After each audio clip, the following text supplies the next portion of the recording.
ಈ 2024ರಲ್ಲಿ ಇದೇ ತಿಂಗಳು ಈ ವರ್ಷದ ಮೊದಲ ಚಂದ್ರಗ್ರಹಣ ನಡೀತಾ ಇದೆ. ಕರ್ನಾಟಕದಲ್ಲಿ ಈ ಚಂದ್ರಗ್ರಹಣ ನಡೆಯುವ ಸಮಯ ಎಷ್ಟು? ಚಂದ್ರಗ್ರಹಣದ ಸೂತಕ ಸಮಯ, ಆರಂಭ ಕಾಲ ಯಾವಾಗ? ಗ್ರಹಣ ಸಂದರ್ಭದಲ್ಲಿ ಗರ್ಭಿಣಿ ಇರುವ ಮಹಿಳೆಯರು ಮತ್ತು ಚಿಕ್ಕ ಮಕ್ಕಳು ಜೊತೆಗೆ ಗ್ರಹಣದ ಕಾಲದಲ್ಲಿ ಸಾಮಾನ್ಯವಾಗಿ ಅನುಸರಿಸಬೇಕಾದ ಕ್ರಮಗಳು ಏನು? ಇದೇ ತಿಂಗಳು ಅಂದರೆ ಮಾರ್ಚ್ ತಿಂಗಳಿನಲ್ಲಿ ಈ ವರ್ಷದ ಮೊದಲ ಚಂದ್ರಗ್ರಹಣ ನಡೀತಾ ಇದ್ದು ಕರ್ನಾಟಕದ ಯಾವ ಯಾವ ಜಿಲ್ಲೆಗಳಲ್ಲಿ ಗೋಚರವಾಗುತ್ತೆ? ಚಂದ್ರಗ್ರಹಣದಿಂದಾಗಿ ಯಾವ ರಾಶಿಗಳಿಗೆ ಯಾವ ಫಲ ಉಂಟಾಗುತ್ತೆ? ಚಂದ್ರಗ್ರಹಣದ ಫಲಾಫಲಗಳು ಏನು?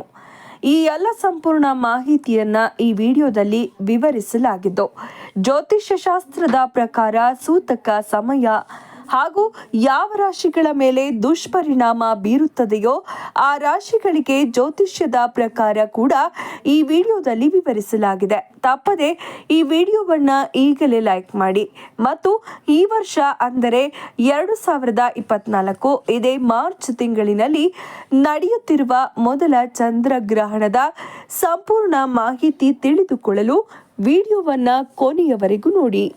2024ರ ಮೊದಲ ಚಂದ್ರಗ್ರಹಣ ಮಾರ್ಚ್ ತಿಂಗಳಲ್ಲಿ ಸಂಭವಿಸಲಿದೆ. ಈ ಚಂದ್ರಗ್ರಹಣ ಮಾರ್ಚ್ 25ಕ್ಕೆ ನಡೆಯಲಿದೆ. ಇದೇ ದಿನ ಹೋಳಿ ಹಬ್ಬ ಕೂಡ ಇದೆ. ವೈಜ್ಞಾನಿಕ ದೃಷ್ಟಿಯಿಂದ ಚಂದ್ರಗ್ರಹಣವು ಭೌಗೋಳಿಕ ವಿದ್ಯಮಾನವಾಗಿದ್ದರೂ ಜ್ಯೋತಿಷ್ಯದ ದೃಷ್ಟಿಯಿಂದ ಇದನ್ನ ಬಹಳ ಮುಖ್ಯವಂತ ಪರಿಗಣಿಸಲಾಗುತ್ತೆ. ಯಾವುದೇ ಗ್ರಹಣದ ಘಟನೆಯನ್ನ ಮಂಗಳಕರ ಅಂತ ಪರಿಗಣಿಸಲಾಗುವುದಿಲ್ಲ. ಇದು ಎಲ್ಲ ರಾಶಿ ಚಕ್ರ ಚಿಹ್ನೆಗಳ ಮೇಲೆ ಪರಿಣಾಮ ಬೀರುತ್ತೆ.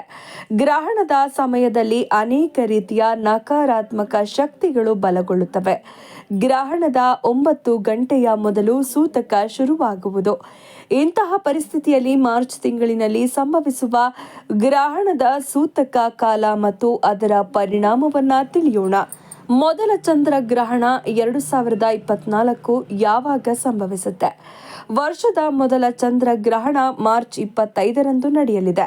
ಇದು ಪೆನಂಬ್ರಾಲ್ ಚಂದ್ರಗ್ರಹಣವಾಗಿದ್ದು ಇದನ್ನ ಭಾರತದಲ್ಲಿ ನೋಡಲಾಗುವುದಿಲ್ಲ. ಈ ಚಂದ್ರಗ್ರಹಣವು ಮಾರ್ಚ್ 25ರಂದು ಬೆಳಿಗ್ಗೆ 10:23ಕ್ಕೆ ಪ್ರಾರಂಭ ಆಗಲಿದ್ದು ಮಧ್ಯಾಹ್ನ 3 ಗಂಟೆ 2 ನಿಮಿಷಕ್ಕೆ ಇರುತ್ತೆ. ಆದ್ದರಿಂದ ಇದು ಭಾರತಕ್ಕೆ ಇದರ ಸೂತಕವಲ್ಲ. ಮೊದಲ ಚಂದ್ರಗ್ರಹಣದ ಸೂತಕ ಕಾಲ ಯಾವಾಗ? ಚಂದ್ರಗ್ರಹಣದ ಸೂತಕ ಅವಧಿಯು ಗ್ರಹಣದ ಸಮಯಕ್ಕಿಂತ 9 ಗಂಟೆಗಳ ಮೊದಲು ಆರಂಭವಾಗುತ್ತೆ. ಆದರೆ ಈ ಚಂದ್ರಗ್ರಹಣವು ಭಾರತದಲ್ಲಿ ಗೋಚರಿಸುವುದಿಲ್ಲ. ಈ ಕಾರಣದಿಂದಾಗಿ ಅದರ ಸೂತಕ ಅವಧಿಯು ಮಾನ್ಯವಾಗಿರುವುದಿಲ್ಲ. ಇದರಿಂದ ಈ ಗ್ರಹಣ ಹೋಳಿ ಹಬ್ಬದ ಮೇಲೆ ಪರಿಣಾಮ ಬೀರುವುದಿಲ್ಲ.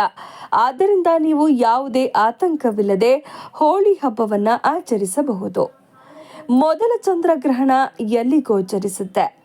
ಮಾರ್ಚ್ 25ರಂದು ಹೋಳಿಯಲ್ಲಿ ಮೊದಲ ಚಂದ್ರಗ್ರಹಣವು Ireland, England, Spain, Portugal, Holland, Belgium, Norway, Switzerland, Italy, Germany, France, America, Japan, Russia, Australia, Africa, Pacific, Atlantic, ಆರ್ಟಿಕ್ನಲ್ಲಿ ಗೋಚರಿಸಲಿದೆ ಮತ್ತು ಅಂಟಾರ್ಟಿಕಾ ಭಾಗಗಳಲ್ಲಿ ಕಾಣಬಹುದು.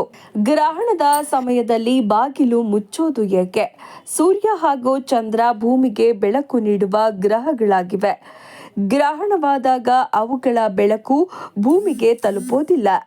ಈ ಅವಧಿಯಲ್ಲಿ ನೆಗೆಟಿವ್ ಎನರ್ಜಿ ತುಂಬಾ ಇರುತ್ತೆ. ಈ ಸಮಯದಲ್ಲಿ ಬಾಗಿಲನ್ನ ತೆರೆದಿಟ್ಟರೆ ದೇವಾಲಯದಲ್ಲಿರುವ ದೈವಿಕ ಶಕ್ತಿ ಮೇಲೆ ಪ್ರಭಾವ ಬೀರುತ್ತೆ. ಈ ಕಾರಣದಿಂದಾಗಿ ದೇವಾಲಯದ ಬಾಗಿಲು ತೆರೆಯುವುದಿಲ್ಲ. ಆದರೆ ಭಾರತದಲ್ಲಿ ಸೂತಕವಿಲ್ಲ. ಆದ್ದರಿಂದ ಭಾರತದ ದೇವಾಲಯಗಳಲ್ಲಿ ಪೂಜೆ ಇರಲಿದೆ. ಗ್ರಹಣದ ದೋಷ ತಟ್ಟದಿರಲು ತುಳಸಿ ಎಲೆ ಹಾಕಲಾಗುವುದು. ದೇವಾಲಯದ ವಿಗ್ರಹಗಳಿಗೆ ಗ್ರಹಣದ ಋಣಾತ್ಮಕ ಶಕ್ತಿ ತಾಗದೆ ಇರಲು ತುಳಸಿ ಎಲೆಗಳನ್ನು ಹಾಕಿಡಲಾಗುವುದು. ಹಾನಿಕಾರಕ ಕಿರಣಗಳನ್ನು ಹೀರಿಕೊಳ್ಳುವ ಶಕ್ತಿ ತುಳಸಿ ಎಲೆಗೆ ಇದೆ. ಹಾಗಾಗಿ ಹೀಗೆ ಮಾಡಲಾಗುತ್ತೆ.